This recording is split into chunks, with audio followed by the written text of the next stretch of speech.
Welcome to cooking cheap, easy, and tasty meals. Today I want to make some rolled egg dumplings. My grandmother used to make these. I remember them drying on top of my grandmother's chest freezer. She'd slice them up and throw them into various soups and stews. The ones I remember most are bean soup, chicken and dumplings, and a meatball and dumplings that were all very rich and still memorable after 60 or 70 years. Now, I haven't been able to find the recipe that my grandmother used for any of these, so I've been looking at various recipes that I have from other places. I created this one from a group of different recipes, and hopefully it's fairly similar. I'm going to use these egg dumplings to make 3 videos with 3 of the soups that I remember from my grandmother. They might not be exactly the recipe she would have made, but they're the closest I can get from what I remember. But to get started, I need some dumplings. So we're going to start out with 3 cups of flour. Now, it just so happens I'm using white lily flour, which I think is a nice tender flour, and I'm hoping that will make the dumplings more tender. Okay, that's the 3rd cup. Okay, to that I'm going to add a teaspoon of kosher salt, and I'm going to add 2 teaspoons of garlic powder. I'm not sure whether she did this. I don't have her original recipe, but I've been thinking about it for a while and guessing. I think there was garlic powder in it. Or if not, there may have actually been garlic in it, but I don't think so. I think there may have been garlic in it. Some sort of seasoning in it. So I'm going to try with that. I don't know whether she put thyme in it or not, but for some reason that flavor has always stuck in my mind. But of course that may have been that it was in the chicken when she made chicken and dumplings. But I'm going to put thyme in here as the seasoning for the dumplings. So she may have put chives or something like that in there, but I think I'm going to use thyme just to see. And then finally, we're going to add ½ teaspoon of baking powder, not baking soda, baking powder, to give them a little bit of lift, not much though, because we're going to put eggs in here too. So the next thing I'm going to do is mix these up, make sure it's all mixed together well. I didn't take my eggs out on time like I should have, so I put them in a glass of warm water and let them sit there for 5 minutes, and hopefully that will be sufficient. So hopefully that's room temperature. Anyway, they're in there now. So we're going to go ahead and mix those up a little bit.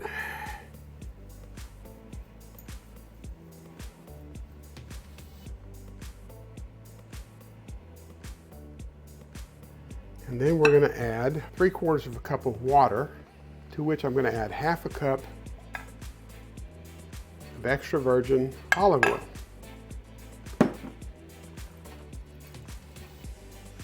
Pour it in.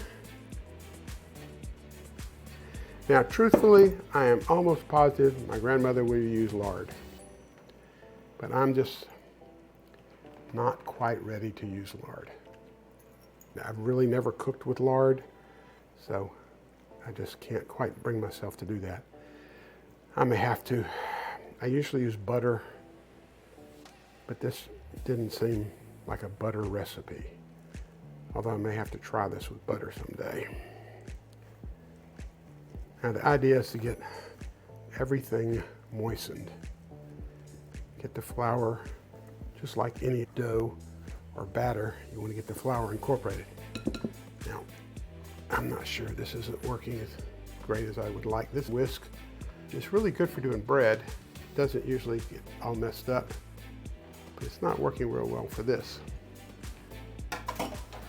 So I'm going to go in by hand and turn all this around. Make sure I get all the flour in.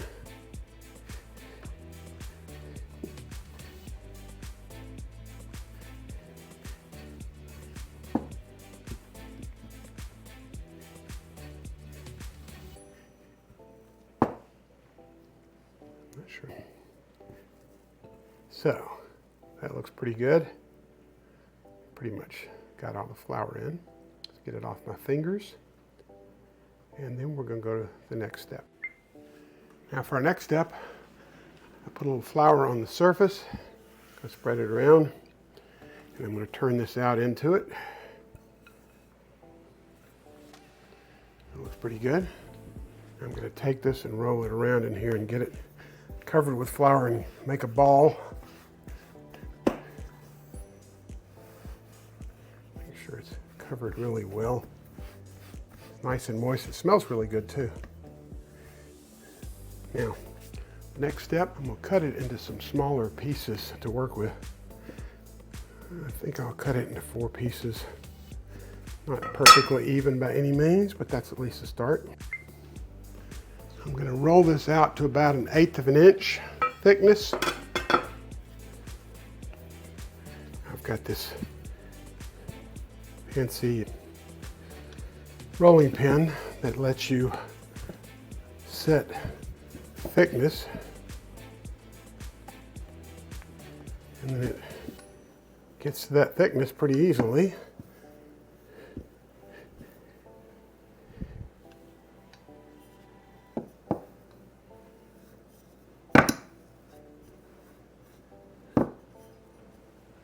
Because it's got these little edges on here.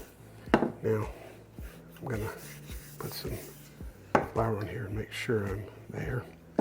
Looks like I'm there. Now, I'm going to use a pizza cutter. One of my children gave me a Star Trek pizza cutter. Not sure how that's going to work, but we're going to find out. Okay, so the idea is to cut it into strips,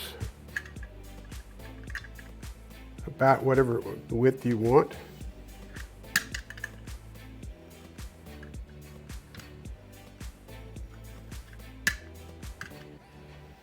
I'm hoping I'm being somewhat consistent here. Well, obviously I didn't make it on that one.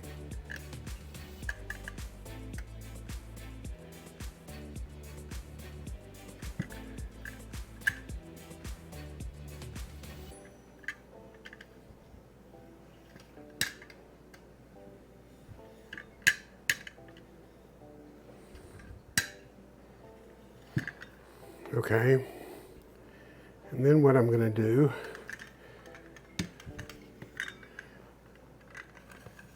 cut the ends off, and I'll re-roll these.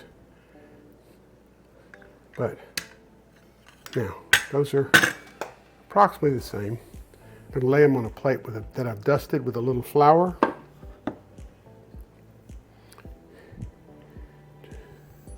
Try and keep them a little bit separate, but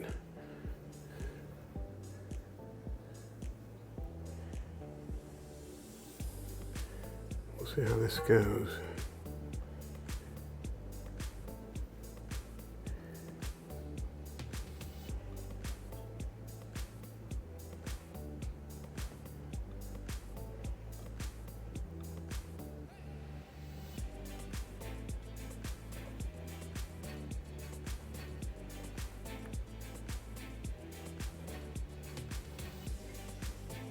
I put a wet paper towel over the first batch, and I'm going to work on the second batch.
the last batch won't be as perfect as the first batch.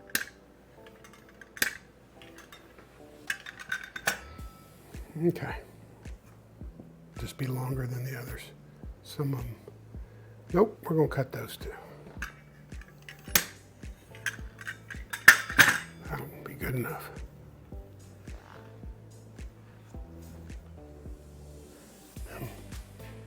So now we have our dumplings. And I'm going to cover the last batch and clean this mess up. And here are our dumplings. A couple of takeaways from making the dumplings. Obviously, if you take your time and are better at using a rolling pin than I am and are more patient, you can make a fairly consistent dumpling from batch to batch. Had I taken the time to square off the edges, I probably could have made all the dumplings almost exactly alike. Toward the end, I lost patience and realized that when eating them, I really probably don't care what size they are. However, when you're cooking them, if they're all the same size, it obviously will be better because they'll cook at the same rate. I'm not going to worry about that because of what I'm specifically cooking. I'm probably going to cook them long enough that all of them will be, and they don't tend to overcook unless you really overcook them. If you want prettier dumplings, then take your time and you can make them better looking. If you enjoyed this video, please subscribe and give us a like. Thank you.